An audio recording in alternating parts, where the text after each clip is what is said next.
Bom dia de volta. E no mundo cada vez mais globalizado, a educação segue também essa tendência, né, da internacionalização. É sobre isso que a gente conversa agora com a consultora em Educação Internacional, Alícia Gomes. Alícia, bom dia. Bom dia. Muito obrigado pela sua presença aqui conosco.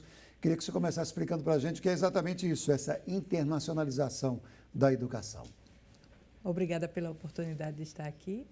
E realmente estamos tratando hoje de um tema que em outros lugares já vem sendo tratado há muito tempo, mas que é recente aqui no Brasil e principalmente aqui em Alagoas.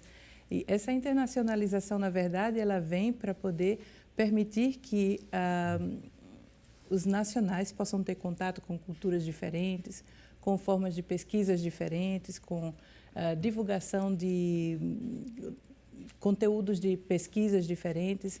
Então, faz com que a gente possa trabalhar dentro daquele modelo que fala-se tanto hoje com aquela perspectiva de lutar pelo planeta, pensar, agir local, mas pensar global. Pensa na aldeia, mas tem que pensar no globo inteiro. Exatamente. Né? É fundamental, né? Exatamente. Se confunde muito com qual a principal diferença com o chamado intercâmbio estudantil? Tão propagado, tão falado, ainda hoje acontece muito, mas existe uma diferença em relação a isso? Ou é apenas um complemento em relação a isso? Faz parte. Digamos que sempre que falam comigo, me perguntam se eu trabalho com intercâmbio. Perguntam logo sobre isso, né? Perguntam logo sobre isso. E eu deixo logo claro que não, eu trabalho com educação internacional. Quando você fala em educação internacional, você pode trabalhar com instituições de ensino superior, por exemplo, internacionalizando essas instituições. E é bem interessante como a gente vai ver que, às vezes, as próprias instituições já têm atividades de internacionalização e não percebem. Não enxergam. Não enxergam. Exatamente porque a ideia de internacionalização ainda está muito ligada a essa parte de intercâmbio, né? Então, o intercâmbio ele pode ser feito através de imersões. Você vai fazer um curso de francês, de inglês. Mas é engraçado, essa não é a expressão utilizada quando você está, por exemplo, fazendo uma graduação. Você não parte em intercâmbio, Isso. você parte em mobilidade acadêmica. Né? Mas essa é uma palavra que está muito arraigada na nossa cultura. Então, o intercâmbio é uma das formas de se trabalhar a educação internacional. Você falou da questão do mestrado, o intercâmbio ainda hoje é muito ensino médio, né? Exatamente, muito ensino médio. Então, quando a gente faz a graduação, normalmente se fala em mobilidade acadêmica discente ou docente, Sim. o professor ou o aluno partindo ou chegando, né? A gente chama também in e out, saindo ou chegando. E, normalmente, com mestrado e doutorado, existe aquele conhecido bolsa sanduíche, em que o aluno faz o mestrado aqui, o doutorado aqui, e aí pode partir para fazer sua pesquisa durante 6 meses numa universidade internacional. E quais são as vantagens desse ensino internacional? Para que a gente possa entender na prática de que forma as escolas podem receber isso e crescer junto a isso. Primeiro, eu acho que a grande vantagem ela é até no nível pessoal. É a experiência que você tem em viver em outro local, em falar em outro idioma, em conhecer pessoas que comem diferente, vestem-se diferente, que pensam diferente. Culturas diferentes. Todo mundo que eu conheço que partiu voltou com uma mentalidade totalmente diferente, com hábitos diferentes e com abertura até mesmo para repensar aquilo que você é e aquilo que você faz aqui. Em segundo lugar, é lógico, nós temos a questão do desenvolvimento de competências que vão ser importantes e habilidades importantes para o mercado de trabalho. Hoje em dia, o mercado de trabalho está cada vez mais exigindo pessoas que tenham uma mentalidade mais aberta, capacidade de trabalhar bem diante do diferente, de encontrar soluções diferenciadas, inovar, não é? E não tem nada melhor do que conhecer outros sistemas para a gente poder melhorar o nosso. E essa atitude é individual, pode ser coletiva? De que forma ela se dá? Ela é individual, ela é coletiva e ela é institucional. Ela pode vir de todas as formas, né? E quando a gente fala em, às vezes até, um aluno de uma escola ou de uma universidade que tem interesse em partir para uma mobilidade, quando ele volta trazendo aquelas informações de tudo que ele viveu, vai, digamos assim, contaminar os demais e fazer com que essas outras pessoas queiram também vivenciar essas experiências. e ela abrange fases do ensino. A gente sempre pensa na língua, né? Sim. Eu estou indo lá, vou aprender uma língua, você falou da cultura, falou dos diferentes. O nosso sistema de ensino está abraçando já isso? Existe uma certa barreira? Que análise você faz em relação a isso?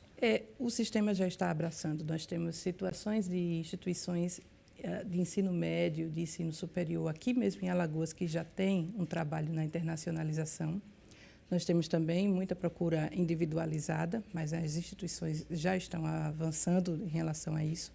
Eu diria que a grande dificuldade que eu vejo nessa transformação é o próprio candidato, o próprio aluno, o próprio interessado em estudar fora, entender e enxergar que ele pode, sim, não somente partir em mobilidade ou fazer um mestrado, propriamente dito, ou graduação fora, mas está apto a candidatar-se a bolsas, não é? Porque, assim, às vezes você tem condições para ser admitido em uma instituição diferente, internacional, e você tem condições financeiras para arcar com isso. Ser admitido já é difícil, né? Mas sem condições financeiras fica mais difícil ainda. Sim. Agora, imagine você preparar um perfil para ser altamente competitivo. E quando eu digo competitivo, não estou dizendo necessariamente entrando nos moldes do mercado. Estou dizendo aquela pessoa que vai ser vista pela instituição como aquela que vai voltar para a sua comunidade e vai fazer a diferença. É isso que eu ia te perguntar. Você falou do perfil, né? Isso. Existe o perfil dessa pessoa que está saindo?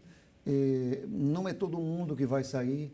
Depende muito. Que perfil é esse? Que pessoa é essa? E como é que ela deve proceder?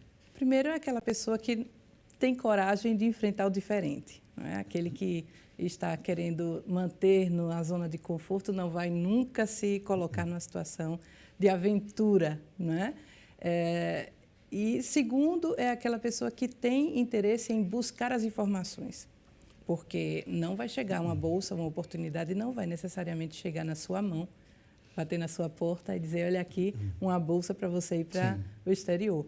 Então, você tem que ter a coragem e a vontade de buscar as informações e aí construir o perfil, que seria o quê? Normalmente, as bolsas são dadas para... Bom, tenho que dizer também que, a depender do tipo de bolsa, as bolsas de mérito são dadas para aqueles que têm os resultados, as notas melhores, lógico. Mas não é só isso que as universidades estrangeiras estão buscando. Então, você vai ter aquelas pessoas que vão ter uma vida diferenciada, aquela pessoa que pode vir até de uma comunidade, mas que vai ter um papel importante lá naquela comunidade, aquela pessoa que vai se colocar em movimento para estudar um idioma sozinha. Então, você já vê que ela tem uma vontade de mudar a realidade dela. E esses países? São todos os países? Existem países que recebem mais esse tipo de encontro, essa troca na questão da educação, pela sua experiência? Existe. Primeiro porque educação internacional é caro, né? Existe uma necessidade de financiamento e nem todo mundo tem condições, nem todo país tem condição de arcar com um amplo programa de internacionalização. Então, a gente pode dizer que os principais seriam Estados Unidos, Inglaterra, Canadá, esses que já são conhecidos como o destino querido de todos. Mas a gente tem também algumas situações de países que estão aparecendo no cenário internacional da educação, como, por exemplo, a China. Eu venho acompanhando várias bolsas que estão sendo publicadas por universidades chinesas, Coreia do Sul, Marrocos, já vi bolsa para você, que você pode estudar no Marrocos. Até por aqui mesmo, né? A gente tem bolsa dada pelo governo da Colômbia. Então, assim, América do Sul também América tem, né? do Sul também tem. E o custo depende de cada país, depende desse tipo de bolsa, como é que fica? O custo vai depender da... É bom ressaltar o seguinte, que quando a gente fala bolsa, não necessariamente vai ser aquele valor que você vai receber para arcar com suas despesas mensais. Nem sempre, né? Nem sempre. A bolsa pode ser apenas para você não arcar com as despesas com a universidade. Porque um detalhe importante é que eu passei por uma situação um pouco difícil por não ter tido essa orientação, é que nem todas as universidades públicas internacionais são gratuitas. As universidades públicas são gratuitas aqui no Brasil. Mas você saindo, muito provavelmente você vai ter que pagar. Então, a bolsa pode ser apenas o valor para você não arcar com esses custos com a universidade.